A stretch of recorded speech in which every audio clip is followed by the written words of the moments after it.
Dobar dan, poštovanje. Zahvaljujem svima što ste došli na konferenciju za novinare Zelene liste Demokratske stranke žena na temu suradnje na idućim izborima za Europski parlament. S nama su Marija Jelenčić, predsjednica Demokratske stranke žena, Zahir Kurbašić, tajnik Demokratske stranke žena, Stjepan Horvat, zamjenik predsjednika Zelene liste, ja sam Nenad Matić, predsjednik Zelene liste.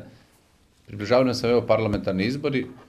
Sve stranke, svi koji su relevantni na političkoj sceni pripremaju se za ove izbore, tako i Zelena lista, nizom konferencije za novinare, aktivnosti građanskog neposluha i borba za građane po cijeloj Hrvatskoj da imaju problem što se tiče najveće zbrinjavanja otpada ili onečišćenja otpada.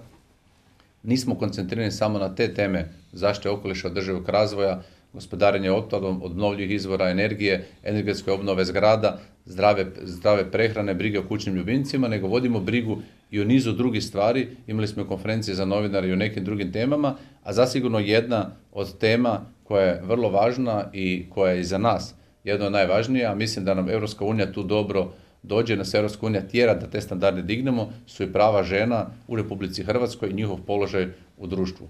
Evo, upravo danas je objavljeno da je više od 250 predmeta otišlo u zastaru što se tiče obiteljskog nasilja i to je jedan vrlo loš i porazan podatak, jer osim što su nam otišli u zastaru procesi pretvorbe, privatizacije, krađe u vrijeme kada je trajao Domovinski rat, nažalost odlaze nam u zastaru i procesi tamo gdje se trebalo osuditi nasilnike, gdje je trebalo utvrditi točno stanje i neki žrtve imaju vječne traume, a pojedinci koji su to napravili se izvlače zbog zastare, da li u sprezi sa sucima, da li zbog zdravstvenih kartona ili zbog dobrih odvjetnika, ne znamo, ali mislimo da tu temu treba publicirati u ovo vrijeme, da prostor Demokratske stranke žena postoji i da ona treba što se tiče i žena i svih drugih tema dići svoj glas i da žene trebaju imati svoj prostor u hrvatskom društvu jači nego što ga imaju danas, na prostoru Zelene liste, na našoj i listi, ali i u našim programskim odrednicama, oni će imati, a o tome će više reći gospođa Marija, predsjednica Demokratske stranke žena. Izvolite, gospođa Marija.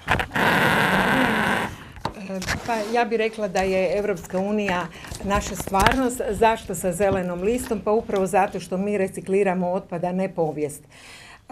Demokratska stranka žena nije zadovoljna sa odnosom Europske unije prema nama Hrvatskoj kao članici, ravnopravnoj članici u Europskoj, a nismo zadovoljni niti sa našim zastupnicima koji nas predstavljaju u toj i takvoj Europskoj uniji. Zašto nismo zadovoljni? Pa upravo zato jer je Europska unija na neki način nama se najavila da dolazi kao sa mrkvom, a u stvari nam je došla sa batinom. Sredstva koja smo teoretski mogli dobiti i uprihodovati, ona nisu iskorištena, dapače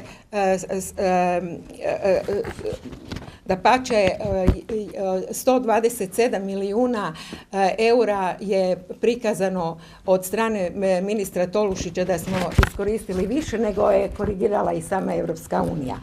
Opasnost je i da ćemo morati vratiti 500 milijuna sredstava Europskoj uniji nazad iz razloga jer su nenamjenski korištena. Europska unija je sredstva odobravala recimo za izgradnju dvorišnih bazena, iako u našoj, nažalost, Hrvatskoj je stanje takvo da mnoge obitelji jedva imaju za topli obrok, jedan topli obrok ili recimo teško plaćaju komunalne račune i malo je onih koji si mogu priuštiti bazene u svojim dvorištima.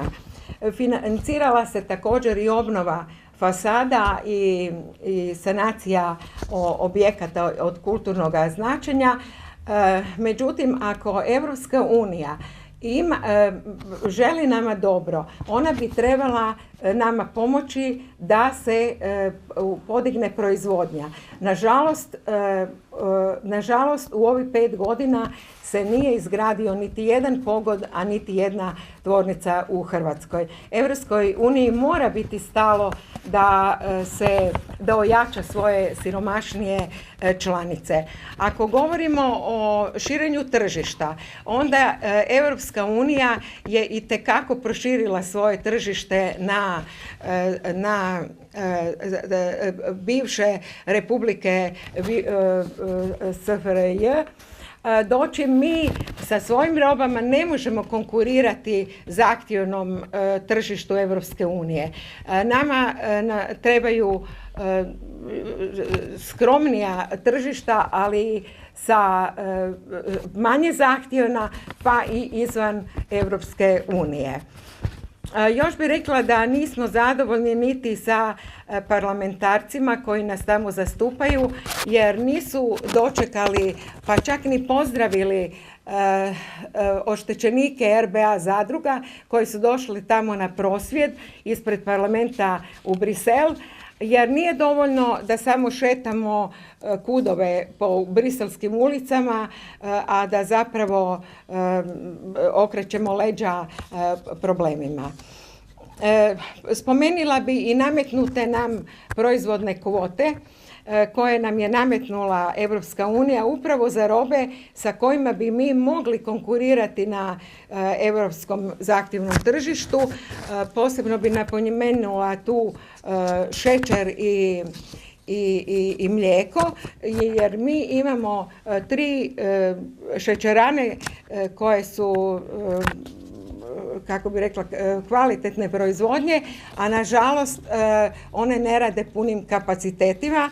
Jednako tako uništili smo mljekare i tako da mi zapravo na našem tržištu niti ne proizvodimo dovoljno mlijeka niti za naše tržište, a kamoli za izvoz, a uvozimo recimo mlijeka lošije kvalitete. I mi ćemo se svakako zalagati da se te proizvodne kvote ukinu. Još bi rekla i napomenula, odnosno istaknula da je gospođa Merkel je napomenula da se male zemlje da se trebaju odreći dijela svoga suvereniteta, što je neprihvatljivo, jer zemlja koja nije suverena na svom teritoriju, ona je zapravo kolonija. I u Hrvatskoj je previše proliveno krvi, a da bi se neko poigravao sa tim našim suverenitetom i kockao se sa njime. Mi u Demokratskoj stranci žena polazimo od ekonomske neovisnosti kao preduvjeta slobode čovjeka, pa tako i žena, i zato je strašno važno da se znači u toj Europskoj uniji nekako zaštite naši interesi u smislu da nam se oslobode sredstva za razvoj proizvodnje. O planu i programu to ćemo naknadno govoriti kada se usaglasimo sa našim partnerom Zelenom listom. Hvala lijepo. Hvala gospođi Mariji. Izvolite, znači mi smo dogovorili suradnju, o mjestama na listi nismo razgovarali, niti nas to ne zanima ni u ovom trenutku, to ćemo vidjeti kako će biti, jer nam to nije prioritet. Prioritet nam je da probamo ispromovirati neke teme, da se pojavimo što jače i što bolje na europarlamentarnim izborima, stojimo na raspolaganju za pitanja. Kakve rezultate očekujete? Što se rezultata tiče, očekujemo da teme koje nameće Zelena lista i Demokratska stranka žena budu u fokusu javnosti i da te teme probamo u kampanji publicirati. Primjerice, da se ne bavimo ustašama i partizanima, da se ne bavimo Bleiburgom koje je za 2 mjeseca i mislom na Bleiburgu, nego da se bavimo da li će u tih 2 mjeseca ne koliko će otići u Bleiburg, nego koliko će otići u Njemačku, Irsku i u druge zemlje i zauvijek napustiti Republiku Hrvatsku, dok mi raspravljamo o tome. To jesu teme o kojima treba i raspravljati i o kojima treba imati stavove, ali to nisu teme koje treba biti prime teme u prime terminima na televizijama, u svim medijima, ne, to su neke teme za struku, neke teme za jedne grupe ljudi koji se time trebaju baviti. Nas zanima kako će Hrvatska izgledati za godinu, 2, 5 ili za 10 i ko će u njoj živjeti. Ne cijenimo prošlost, uvažavamo prošlost, ali mi ne želimo da se ona reciklira, da se jednim te istim temama bavimo cijelih 28 godina Republike Hrvatske. Ima nešto novo u vezi ove situacije sa Zrmanjom, nakon ovog prosvjednog skupa?